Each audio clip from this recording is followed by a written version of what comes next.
Welcome to the Crowned Heathens podcast, where we talk about video game news, our favorite games, and just about anything else. My name is Matthew, and as always, I'm here with my best friends, Marissa and Sacco.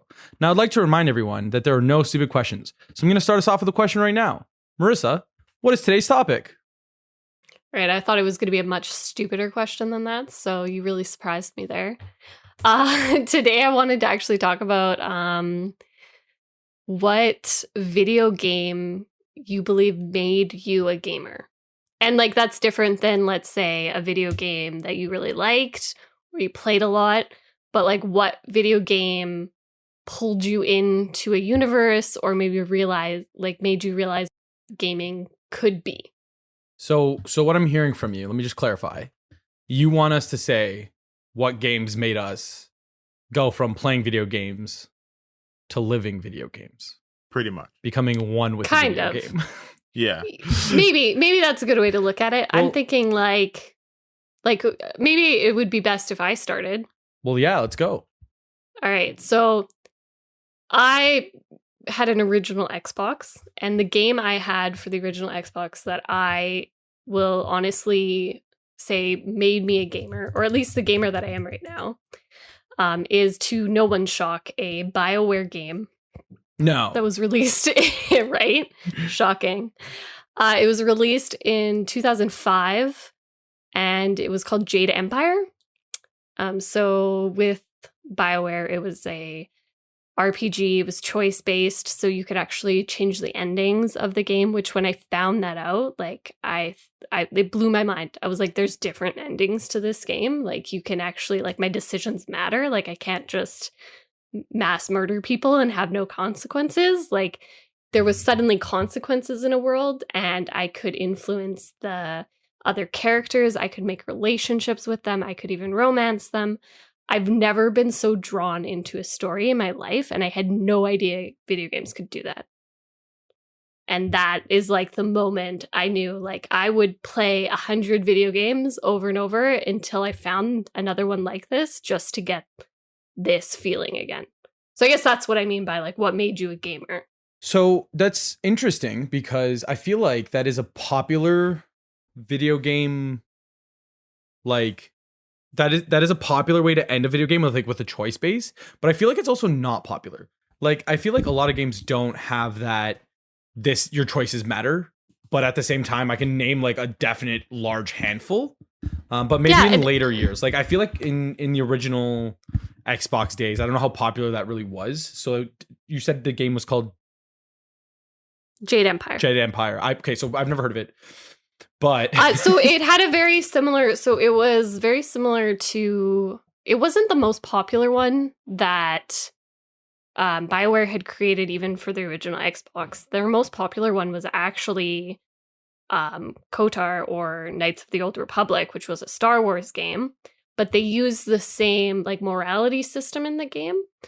And it, like the most interesting thing I thought was, I had seen other games where they had maybe like 2 endings, but this one I want to say had a few, and you could actually quite a bit influence the ending based on your decisions. And that was really the first time I had seen that.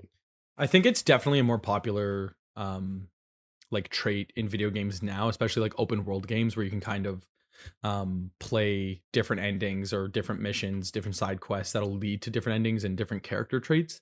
But I think it's definitely interesting that like the first Xbox, like I don't know if you know off the top of your head what year this game came out, but it's definitely, like I feel like there wasn't a lot of games back then, and it's interesting to me because my game that like I immediately thought of when you said like what is the game that changed gaming for you, it was a completely different game, and it was like very straight linear, like no matter what you do you have 0 choices, and I was like, yeah, I'm all for it.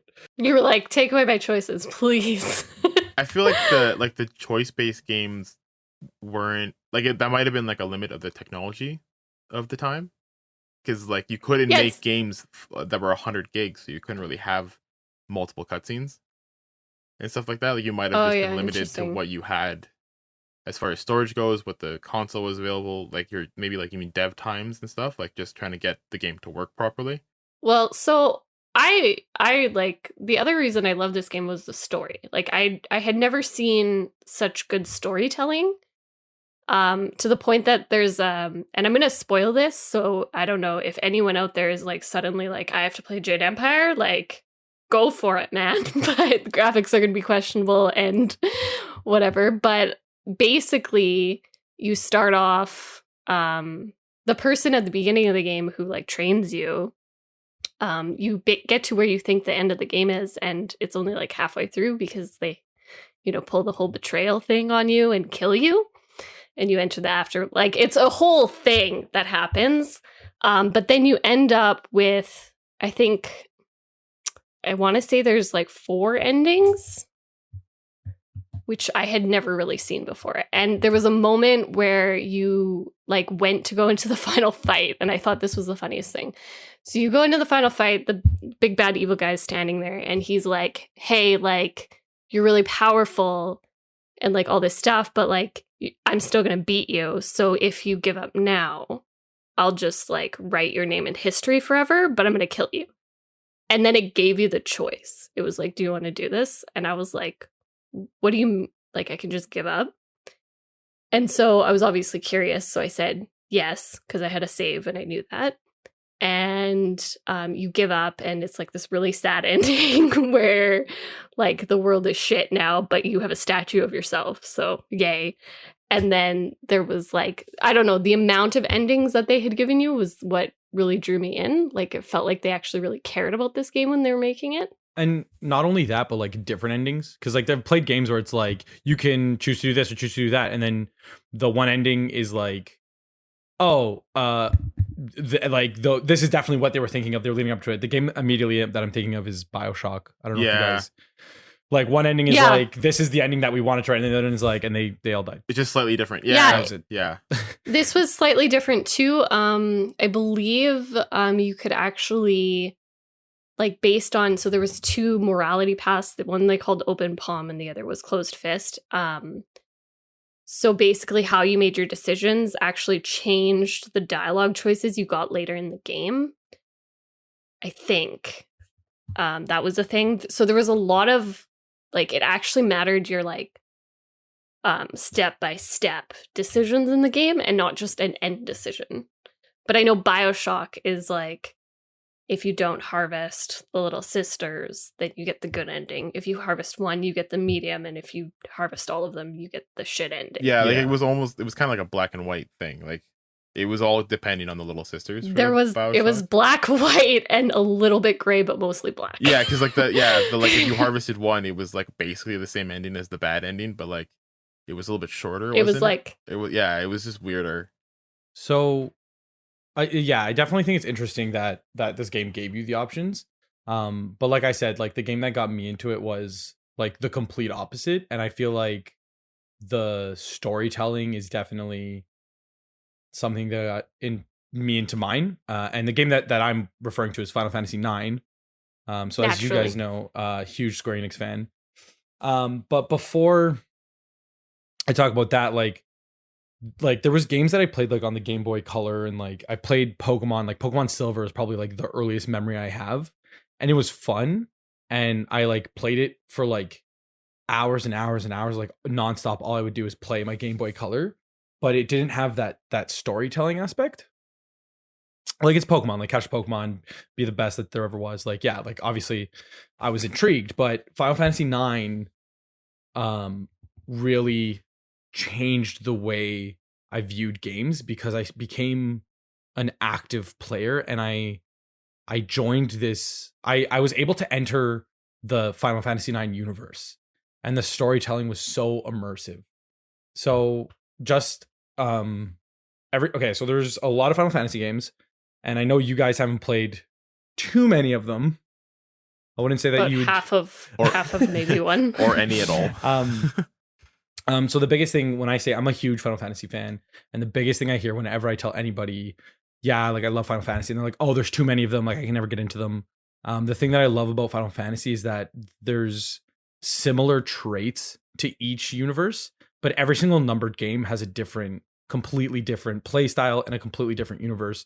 So the only time that it'll actually continue is if you have stuff like Final Fantasy X Part 2, Final Fantasy 13, Final Fantasy 13 Part 2, and then Final Fantasy 13 Lightning's Return. So like these games are confined universes within their own within their own stories, but Final Fantasy 9 is a completely different story. And the reason why I love it so much is that you're basically playing as a party. So you're controlling one person usually, but you're controlling the actions of your party, and you have 8 players that you can choose from. And right from the beginning, like you open the disc. It was for the PlayStation 1. You open the disc, and in the like instruction pamphlet, like they had a picture of each character with a quote, and it's like, why are they doing this? And like it's literally just like in a single sentence, you're getting like the main character, his whole motto is, you don't need a reason to help people, right? And his whole thing is virtue. There's another character who's like, his whole thing is sorrow. Yes, Marissa. So it was really the characters, like it was really the characterization and the creation of the characters that connected you to this world. It was the ability. Before I even started playing this game, I already knew what these characters wanted. Right. You know what I mean? Like there was one character, his name's Vivi, and his quote was, how do you prove that we exist? Maybe we don't exist. And the entire game is just like, he's a black mage, and he finds other black mages similar to him, and he finds out that they're clones. Spoiler alert, 21-year-old game. And it's like, why? Like he's just, every single time it comes up, like the general story arc is telling you what's happening, but like every once in a while you'll pop up, and it's like, if you haven't read the menu book, maybe you're not going to know that. And like it's the like, so like it's just, I'll go, okay, I won't talk about this too long, but I'll just keep going for a little bit. So like we have so Zidane's like character tribute is virtue. You don't need a reason to help people. You have somebody who's his despair. To be forgotten is worse than death. Devotion, someday I will be a queen, but I will always be myself. Indulgence, I do what I want. You have a problem. Like that's it. And like you're getting these snippets into these characters, and they each have such strong opinions.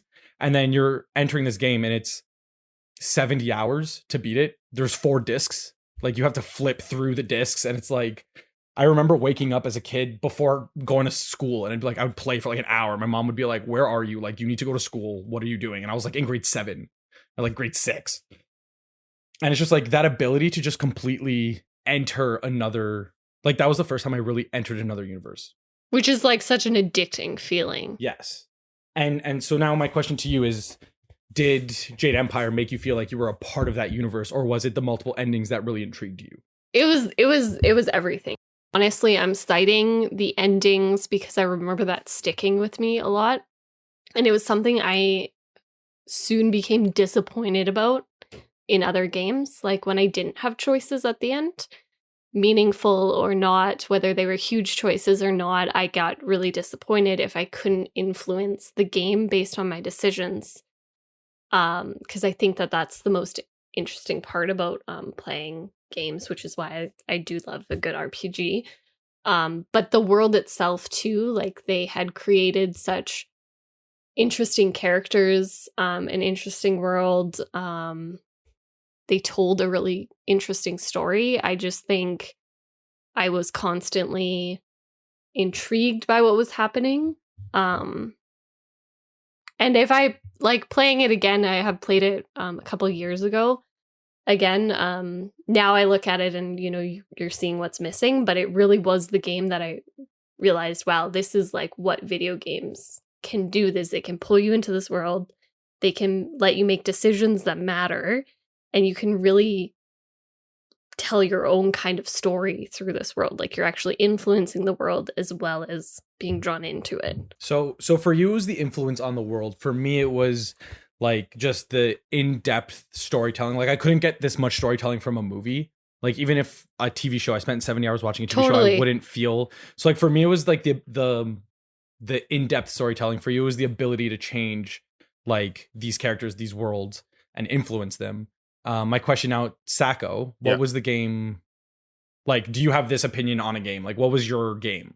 Unfortunately, I didn't play a lot of RPGs and stuff growing up. We had like a Super Nintendo, and like so we played Mario and stuff, and we never had like any of the Zelda games. We never had like those like crazy long like commitment games. We just had like sports games, and we had like Wheel of Fortune and like random games.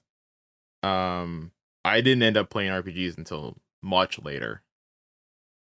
Probably starting with like Borderlands in like the 2010s. So like well into my gaming career. But which is fine, because there's different types of games and everybody has different preferences. I'm definitely not trying to say either that RPGs are the only game I play, the only game that anyone can play. Oh no, for sure. That have this sort of like intrigue to them. I've definitely been pulled into other worlds as well in like very shocking ways, one of which I would say is Call of Duty Zombies. I've never been so intrigued by a world, and I was not expecting that in what is a first-person shooter. Yeah, and like a side mode at that, right? Like, yeah, it's a side mode in a game that I did not expect to find any sort of story, but similar to Matt, I guess that was the moment where you had to actually dive into the world, maybe a little bit outside of the game as well, like on the internet, reading about the characters, reading about the stories, reading about the events that took place between each maps, and like connecting it that way. Mm-hmm. Marissa, I'm glad you brought up Call of Duty, and I definitely want to get back to that. Really quickly though, I'm so intrigued, and like I need to know, because I still don't have a game from Sacco. Sacco, what was, like, if you just had to say, it doesn't have to be any year, like you could be a game from last year even, like what is your video game, like top game? Everybody needs to play this game. My top game. Like the game that got you so intrigued in gaming. I wouldn't say necessarily the game that you have to, like, you'd want other people to play, because it might be old. It might be old, but I mean, you should still play Final Fantasy IX. So after the Super Nintendo, we got a PS1, and we had none of the first two Crash Bandicoots. We had Crash Bandicoot 3.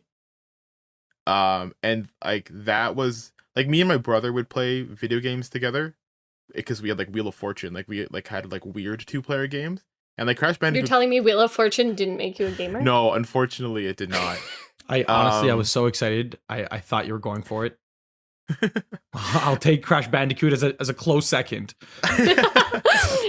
In our hearts, Wheel of Fortune is Sacco's game of his life. You know what? That was the defining moment. You see Pat Sajak up there? Oh man, unbelievable. No, it was one of the, it was the first, because it was a single player game, but like it was the game that we always played when like my cousins came over, and so we would just take turns playing the levels and like just getting through the like story, like the journey of it, a campaign, I guess. And it was one of those things where like, this is no longer like a just a me and my brother thing. Like, this is something you can share with everybody. And like, it was really like gaming to me is more of like playing with other people. Like, I love playing with other people. I love a single player game as well. Like, don't get me wrong, but I mean, I feel like I have the most fun playing with like my friends, my brother, my family, like stuff like that. And yeah, I don't know. So that would be like that's super interesting that you're attributing like your moment of becoming a gamer to a sense of community almost. Yeah. And just to keep going on top of that community, like you said you love playing a single player game. I will play multiplayer games. I get the most involved in video games when they're single player games.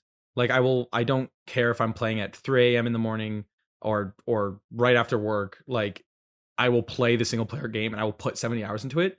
But there's no better feeling than being like, I just finished this game, and then immediately turning to one of your friends, and one of your friends slowly becomes the internet, and the internet slowly becomes a podcast, and you're finally like, I can talk about this game, and like having that sense of shared experience, even though it was a single player game. You're saying you love playing single player games together, and I think that's such an amazing feeling, and that's such an amazing thing. Like, yeah, we can go to the movies together, but okay, we're watching a screen, but we're living these characters, we're playing these games, and we're becoming these characters, and I'm becoming the same character that you're becoming, and we're getting different things out of it, we're getting different morals out of it, we're viewing the game differently, and we can talk about it for hours and hours and hours. And that shared community is such a great experience. not only that, but like the gameplay itself is lasting for hours, and then the conversation is going to last for hours. Like it is, there's nothing more bonding than playing a video game with someone, in my opinion. Assuming both people are as invested Yeah, as the other. exactly. But even I'm just picturing like a small Sacco, and like he's playing this level, handing I can't beat it, hands the controller off to his cousin beats it, but then he gets stuck on the next one, hands it back over to his older brother, like that shared pretty much. like yeah, like exactly. I mean, isn't that like how everyone, like, if I have to actually, like, Jade Empire made me want to buy more video games, but the thing that gave me the like impulse to even play Jade Empire was playing Mario and Sonic 3D Blast with my brother and sister and trying to get to the end of those games. Like before you could even, there was no save cartridges, there was no save states, there was no nothing. Like you're just trying to get to the end of the game before you have to turn it off that night. Yeah, right. And yeah, exactly. Because there wasn't, I mean, the PS1 had like memory cards, but like the Super Nintendo didn't, right? And like you had to like write down codes for some games. For that was your save code, and then when you booted the game back up the next time, you had to put the code in. So you had to like, we had these notebooks of save codes for the original like the Super Nintendo. Oh my gosh, that's hilarious. Yeah, that was fun. It reminds me, I don't know if you guys have seen this picture or if it's even a popular meme anymore. I don't even know if it was a meme, but there was a photo of like 3 little kids, like ages 10 to 5, and they're all just surrounding their mom, and they couldn't beat Super Mario Bros. Like they couldn't beat Bowser, and like their mom was playing it for them, and like they were like, so like the mom beat Bowser, and like they lost their minds, and like these were the happiest kids I've ever seen. And the mom's face was just like, it wasn't like, oh yeah, okay, I beat Bowser, like this is a fun video game, but like the joy that she brought her kids by beating the game for them was just like, it was just a whole, like, so wholesome. I don't know if you guys have seen this photo. I'll try and find it later, but it was just amazing. Like the happiest these kids have ever been. They didn't even beat the game. They just watched their mom beat the game. Like the mom got to like, and I can just see like Sacco sitting around with his cousins, and like, I've definitely done this. And like, that's another great way that video games have made us fall in love, like with these stories and with these games. It's the ability, it's a connection. Yeah, it's the ability to share with someone else, right? Like, yeah, it's the ability to change the world. It's the ability to become those stories, to join the world, and it's an ability to share a world with each other. It's a shared connection with the characters and with our friends, and whether it's a single player game or a multiplayer game, it's just an amazing. I just love video games so much, guys. I just love video games. So I actually have a really funny story that's kind of like, you just remind me of with that story about the mom, is we used to play Super Mario Bros. 3 on the original, like the Super Nintendo. And we would get the game to World 8, but we could never get through World 8. And by we, I'm being very loose with that term. It was my brother and sister mainly, and then them handing me the controller to move between the like the actual levels. Like that was what I was allowed to do because I was like 5. You were the navigator, and I was not good. At least you the got navigator. To touch the controller. I got the controller that wasn't plugged in. I was like, I'm helping. Anyway, they would stop the game. They would hit pause, and then they would be like, "Don't touch it." And then they would go up to my dad, and he had a friend who was really, really good at video games. And so they would call him and get him to come over and beat the game for them. Like that was the goal. It was to get to World 8 with enough lives that my dad's friend could come over and beat it for them. And it was the best thing ever. Like we still talk about that. Like that's still something we bring up at like family events and stuff. Remember how we used to make you call your friend and he would beat the game for us? That's funny. But like that's it. Like, cause it's now you've like brought in like people from outside your family. Like it's I don't know. I love the whole like sharing the experience with other people, and like even like seeing their different reactions to certain stuff in the games, especially like some of the newer games, like the more like story related games, and like stuff like Detroit.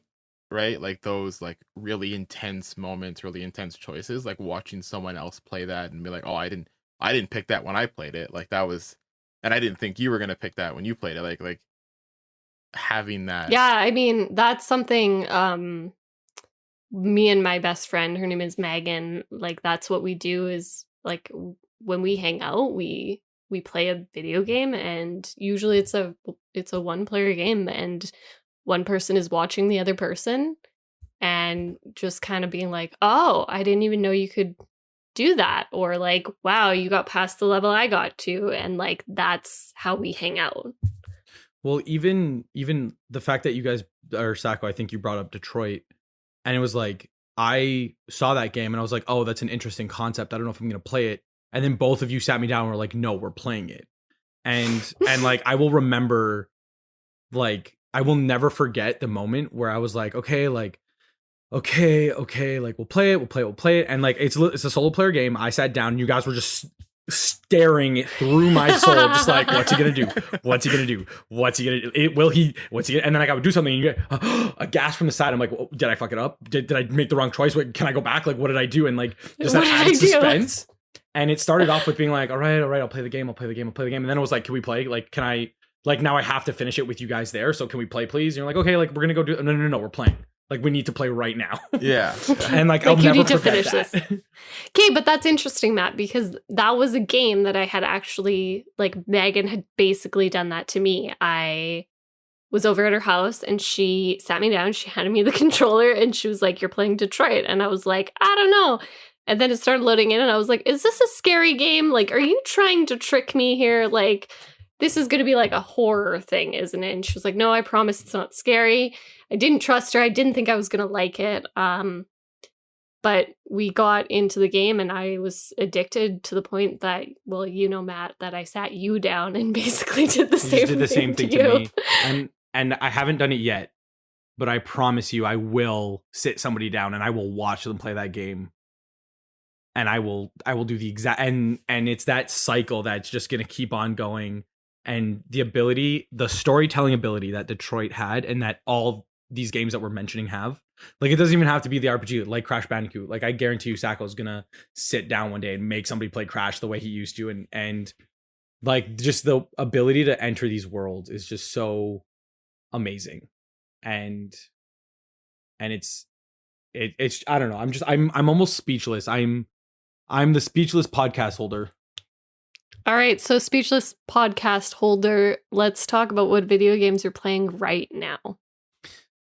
So I said I would bring it back to Call of Duty, and I didn't think I would bring it back to Call of Duty in this way. However, I am currently playing Call of Duty.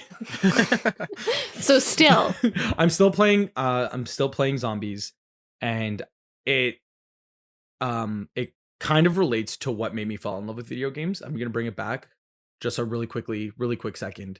Final Fantasy had active playing. I'm entering this world, and I feel like Call of Duty Zombies has passive playing.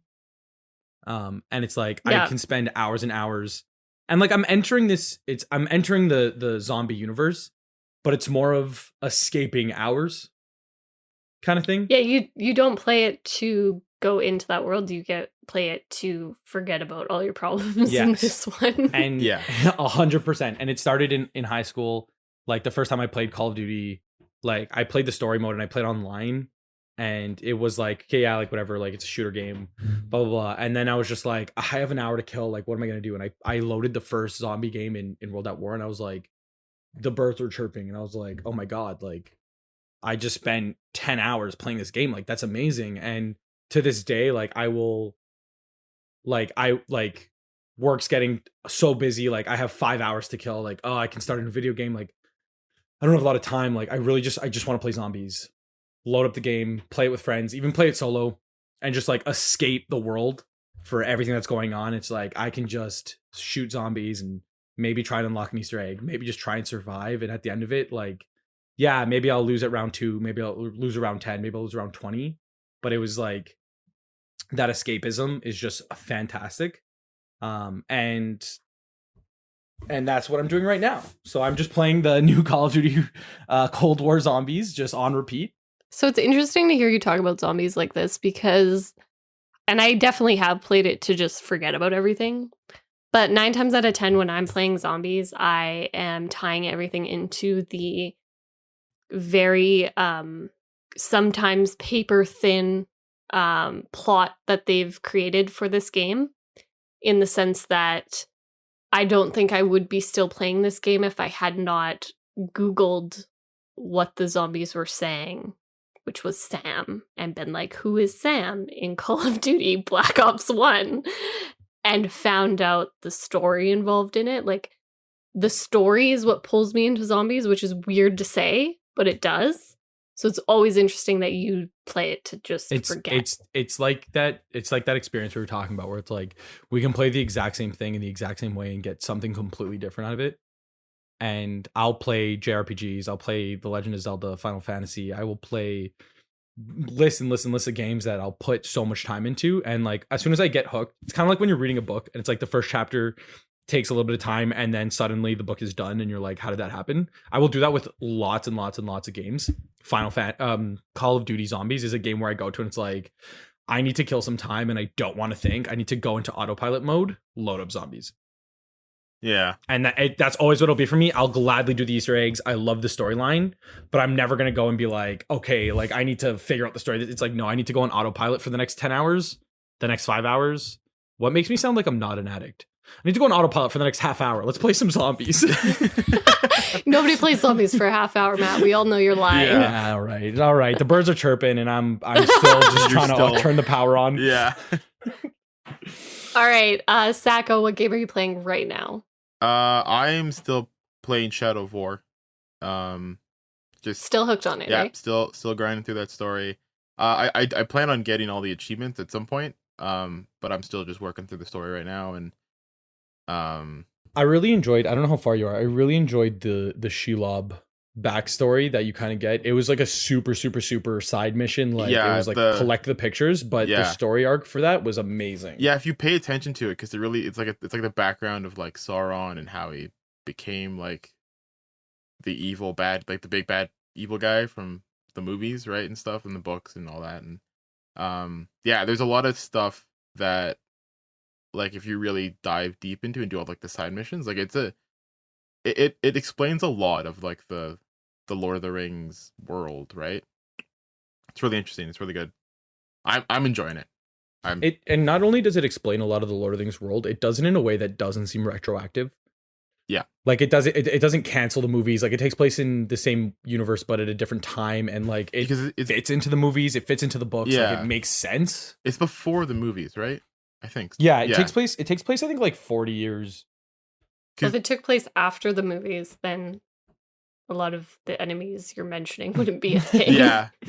So like I think it takes place half the amount of time in between The Hobbit and The Lord of the Rings. Yeah, because it's you creating the Ring of Power, right? That was the first game. I have no memory of Shadow of Mordor. I remember that was the game I played at the end of the first game. I played Shadow of Mordor literally, like, I think in one weekend. It was like, I have time, let's go. Yeah.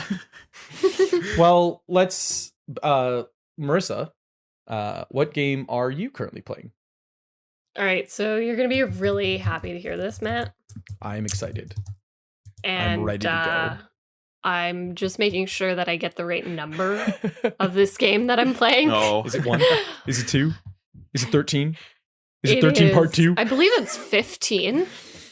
Final Fantasy 15. Final Fantasy 15, yeah. I just started this, and I don't want you to get too excited because I will be giving some attention back to The Witcher 3. Don't do it. Finished recently. But I did start Final Fantasy 15. Pretty hooked on the story. So you got me there. The characters are fascinating. And the gameplay makes me feel like I'm like a little bit of a badass. So like I always love that. But I'm not very far into the story at all. Maybe like kind of really just past the tutorial-esque part. The boy band road trip has a lot in store for you. and I cannot wait for this podcast to end so we can talk for another 15 hours straight about Final Fantasy 15.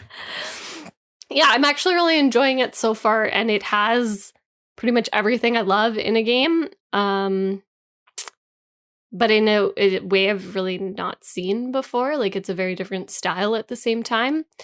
I enjoy the combat a lot, mostly because you get to use like I forget what it's called. It's like you call in your like friend attack. It's very much that party system, and like the Final Fantasy games do it very well. Final Fantasy 15 is the first game that is open world.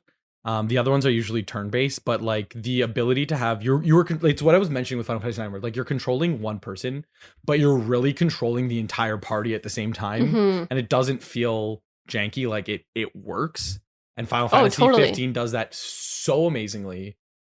Yeah, like I love it. Like I like the one guy. Oh, I forgot his name. You're gonna be really upset with me. Well, Noctis, because that's a main guy. But he's blonde. He's like funny. Is he the comic relief? He's the comic relief, yes. Are you talking about Prompto? Yeah, I sure am. Are you talking about Ignis? I think it's Pronto. Ignis is the chef. Prompto is like he's like your best friend. No, Ignis. I enjoy Ignis because he seems come up like with a new recipe.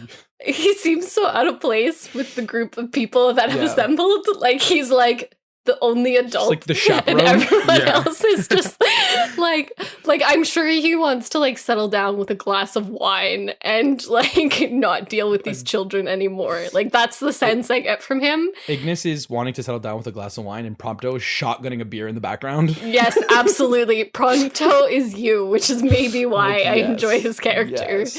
Isn't Noctis like he's like royalty? What is he? He is. Depending on how many spoilers we want to get into, I'm going to call him a prince. Let's just not get into spoilers, because if you spoil something about this game, I will stop. I'm going to say he's out of pure spite. Ooh. I'm going to say he's a prince. Pulling out the big guns. Yeah, no, I enjoy the four of them. They seem like, it just seems like a story that's and I might be totally off, so this might be really funny to like listen to after I've actually finished the game. I will remember this, and I will tell you exactly what time to go listen back to when we talk about this in like 2 to 3 weeks. But please tell me. It just seems like a really great story that's, so far in the little bit that I've played, very highly focused. And I don't want to say focused, it's more emphasizing like the relationships between these four people. And that is Final Fantasy. And I love that. Like that is absolutely like the banter as you're like driving around is like just awesome to me. Noctis like being emo in the back seat is so funny. He's just too cool to wear a seatbelt. He's too cool for everything. And then poor Ignis is like, when do I get my wine? And Prompto's like, I wonder if I could jump out of this car while it's moving and live. And the other dude, I forget his name. I'm so sorry. Marissa, you're breaking my heart. That's my role. The tank of the group is Gladios. Yeah, he just seems like I think they call him Gladio, but his official name is Gladios. Yeah, he like you definitely don't want to fuck with him. I don't have a great read on him yet. So. He's honestly he's like the older brother. He seems really good. Like, he's not going to yell at you for shotgunning a beer, but if somebody tries to start a fight with you, he'll step in and he'll be like, all right, you stepped too far. Get out of here. Like, he's also going to take the 17th beer away, but not the any 16th. Before that. No, he's going to let you get fucked up, but he'll stop eventually. That is why I love the Final Fantasy games. They all do this. Like, it's the party becoming friends and, like, the relationship they have with each other and the relationship they have with this world. But it also makes you feel like you're one of them. Like, there's not 4 members driving around in the car. There's 5, and you're there with them, and you're one of the buddies. You're just waiting to get called in. That's such a good description, because that's actually, I hadn't fully you didn't think of it until like verbalized it or like actually realized it, but that's exactly how I feel. Like, I feel like I'm in that car too, and I'm like bantering with them, even though I'm really not.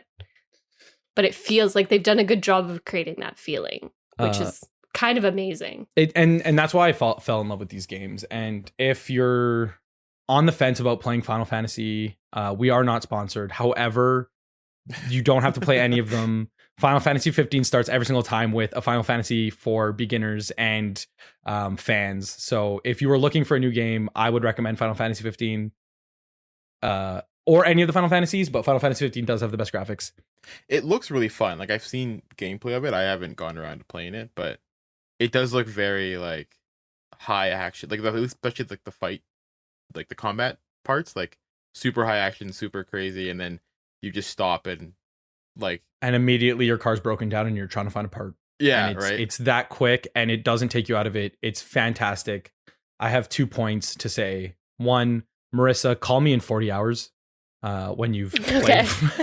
And 2, if you are looking for a new game, Final Fantasy is great. Call of Duty is great. We are not sponsored. So if Square Enix would like to give us money, my email is, I'm not going to say it, but I believe that is a good time to wrap up. All right. So as always, thank you all for listening.